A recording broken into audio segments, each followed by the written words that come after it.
Salut tout le monde, salut les plaisanciers. Alors aujourd'hui on est sur Océane et la problématique, toujours avec la problématique de trappe de visite que vous voyez ici, puisque ça prend du temps à faire ça propre. Voilà, parce qu'on en a vraiment un gros besoin. Donc je vous explique, on a un voilier qui est de l'époque 80-90, où en fait dans le notice il n'y avait pas trop de recul sur des problématiques de nettoyage de cuves à gasoil. Ce que vous voyez là dessous en fait c'est une cuve en inox en gasoil qui était là, voilà, il y a un petit revêtement en liège qui a été posé dessus.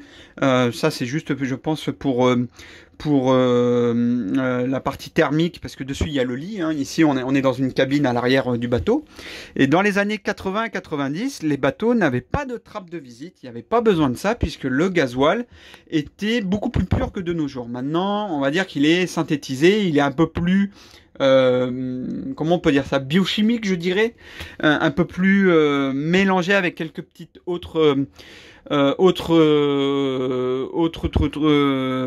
mélange synthétique de gasoil.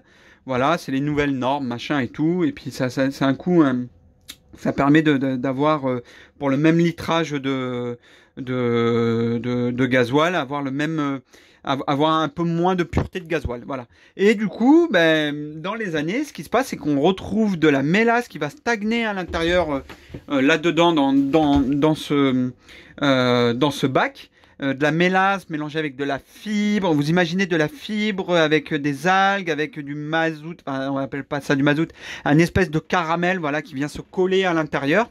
Ça fait comme des limaces en fait. Et ça, ce sont des saletés, ça s'appelle des bactéries de gasoil, voilà. Ça se développe dans le temps, alors c'est pas du jour au lendemain, hein, ça se développe avec les années. Et ce bateau n'avait pas du tout de trappe de visite. J'avais donc une bague comme celle-ci pour ma jauge à gasoil d'origine, hein, une Jaeger, qui ne se fait plus, avec ici un système de filetage. Donc la Jaeger elle était à 6 vis, alors que de nos jours il y a des normes maintenant qui ont été posées dessus, que ça soit du milieu agricole, milieu maritime ou du milieu automobile. Maintenant les bagues en fait souvent maintenant vous retrouvez c'est à 5, vous voyez, c'est à 5 comme ça, c'est un système en croix. Donc il a fallu que je fasse appel donc à un soudeur. Donc ici à Locat on a la chance d'avoir AMV, Michael AMV là, qui est un bon soudeur, un jeune bon soudeur, et qui m'a fait ça dans les temps records, en une semaine. Voilà, il a compris la demande que j'avais. J'avais besoin de faire une trappe de visite. Donc voilà, donc le réservoir c'est tout en inox, et du coup il est dit qu'il sur les forums et tout, il est dit que ce réservoir là c'était stratifié à l'époque, donc pour tellement il n'y avait pas de recul sur ces bactéries, il n'y avait pas besoin de ça, vraiment le gasoil était beaucoup plus pur que de nos jours. Mais dans le temps malheureusement ben voilà, il y a une accumulation. Et en fait, je vais vous montrer ce qui se passait, c'est que voilà, on a navigué jusqu'à Port-Camargue l'année dernière avec des copains, et sur la route, bah, je suis tombé en panne de gasoil parce que en fait, ça obstruait, je dirais alors c'est pas le reniflard, mais la partie qui aspire le gasoil. Donc vous vous imaginez, donc on imagine une hauteur comme ça, et il y a une pipe qui va tout en bas et qui vient aspirer. Depuis le fond de gasoil, qui vient aspirer le gasoil vers les tuyaux, donc via la durite qui emmène vers l'alimentation de gasoil de mon moteur. Et ensuite vous avez une autre petite pipe comme ça qui permet de refouler le trop plein de gasoil que le moteur n'a pas utilisé dans les injecteurs. Voilà, il y a tout un système, et du coup il y a un système comme ça je dirais un circuit fermé comme ça de gasoil qui est consommé ou non. Et ça c'est vraiment, voilà, je voulais vous le montrer parce que on n'a pas forcément l'habitude d'aller jusqu'à là et de le voir. Donc moi sur mon système, hop, j'allume la lumière, je vais essayer de vous montrer ça. Alors je vais essayer de faire comme ça, j'espère qu'on va pouvoir le voir. Regardez au fond, vous voyez les deux petites pipes. Voilà, il y en a une qui est proche, ça c'est celle, donc la plus proche, celle-ci, c'est celle qui refoule le gasoil. Et celle qui est tout au fond là-bas, c'est celle qui aspire le gasoil, qui est à peu près à 1 cm de profondeur. Donc bien évidemment, en fait on le voit pas, mais mon réservoir est légèrement comme ça, vous voyez, donc il est légèrement en biais, ce qui fait que à cet endroit-là, c'est la plus grande profondeur. Voilà, donc moi je vais remettre donc une jauge aux normes dans les années, donc maintenant les années 2000 avec les nouvelles normes, et en même temps, le super soudeur là m'a fait, je suis vraiment content, hein, je vous l'ai dit plusieurs fois sur les réseaux sociaux, je suis vraiment content du travail. Voilà, il m'a fait une super plaque. Voilà, donc c'est une plaque qui fait 15 cm de diamètre. Qu'est-ce que je veux dire? Donc elle fait 15 cm. Il m'a fait 8 trous dessus, comme ça c'est nickel. Moi je suis allé, donc il m'avait conseillé de prendre un pare-battage, le découper pour avoir le caoutchouc ici. Bon, ce que j'ai fait moi, c'est que sur Amazon j'ai trouvé une feuille. En fait, c'est des feuilles de joint comme ça qu'on peut prédécouper, qu'on peut découper à sa bonne taille. Voilà, donc j'ai fait ça. Et du coup voilà, donc tout est nettoyé. Donc on voit ici par exemple, alors là, ce qu'on voit, la tache, c'est tout simplement le gasoil qui est piqueté, voilà, qui a piqueté mon réservoir, mais c'est tout. En fait, mon réservoir est en très très bon état. Je rappelle que le réservoir a quand même 30 ans, donc j'avais peur qu'il soit en mauvais état. Mais après vérification, il est en très bon état, à part ici. Si vous voulez, dans les angles et tout, on voit que c'est plutôt correct. Hein, vous voyez, hop, voilà, je vous montre à l'intérieur. Sauf que, en fait, cette cuve, au milieu, pour rigidifier toute la grande cuve, hein, il y a quand même 120 litres, et ben au milieu, on a une petite plaque aussi, donc c'est plus difficile d'aller de l'autre côté, vous voyez. Voilà. Mais on peut y aller. Voilà, on peut y aller, il n'y a pas de souci en soi. Voilà, vous voyez. Voilà. Donc du coup, je mets en place une jauge. Alors malheureusement, j'avais acheté une première jauge, mais qui était un standard, mais elle est trop longue en fait, hein, parce que la jauge 100 litres là, il faut prendre la profondeur, mais en gros, je dois être à 30 cm de profondeur.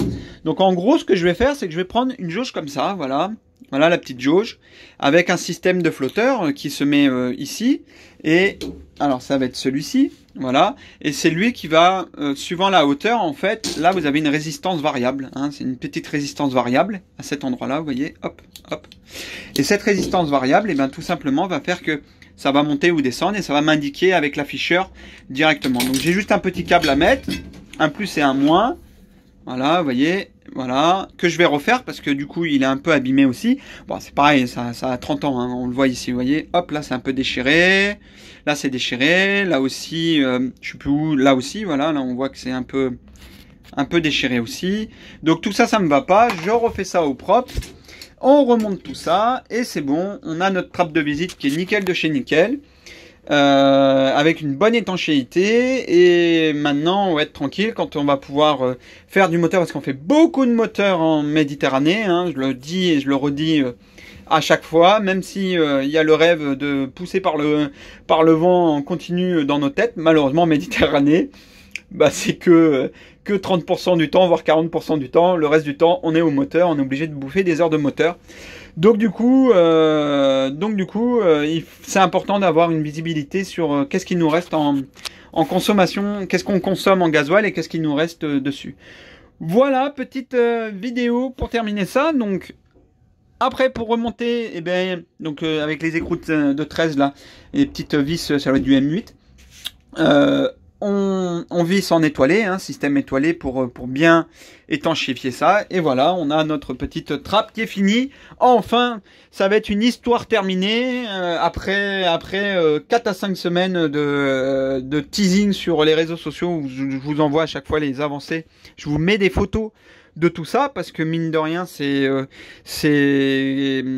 en plus un corps de métier que je ne connais pas, donc vraiment j'étais pas inquiet, mais c'est vrai que voilà, j'allais à tâtons, j'ai pris beaucoup de conseils là-dessus, mais voilà, je me suis entouré de professionnels et du coup, ben voilà, c'est fait, on a retiré les 100 litres de gasoil, on a fait cette trappe de visite, on va la reboucher et c'est bon, on n'en parle plus. J'espère de tout cœur que ce soir c'est terminé et que on peut enfin passer à autre chose. La prochaine étape, c'est tous les câbles qui va au cockpit là-bas. Donc on voit le pied de ma barre à roues au loin là-bas, vous voyez. On refait aussi les câbles parce que malheureusement les câbles à l'extérieur ont corrodé, les prises, les fiches ont corrodé. Donc je change tous mes câbles et en même temps on est sur le dématage. Donc c'est le gros bordel à bord d'Océane parce qu'il y a des câbles de partout qu'on est en train de refaire proprement. Vous voyez, on refait tout clean de chez clean pour que quand on puisse partir, il n'y ait pas de soucis majeurs. Il y aura toujours des problèmes, c'est le nautisme, c'est ça qu'on aime aussi, mais que ce soit pas des problèmes majeurs, qu'on soit bloqué dans des ports qu'on ne connaît pas, qu'on ne puisse pas faire confiance aux prestataires sur place et qui vont nous faire des prix publics à tire-larigot dès qu'on aura un problème. Et ça peut vite monter très cher, c'est souvent le cas. Donc du coup, on prépare tout ça, on est prêt, on est ready. Et je vous dis à bientôt sur les réseaux sociaux. Ciao, ciao!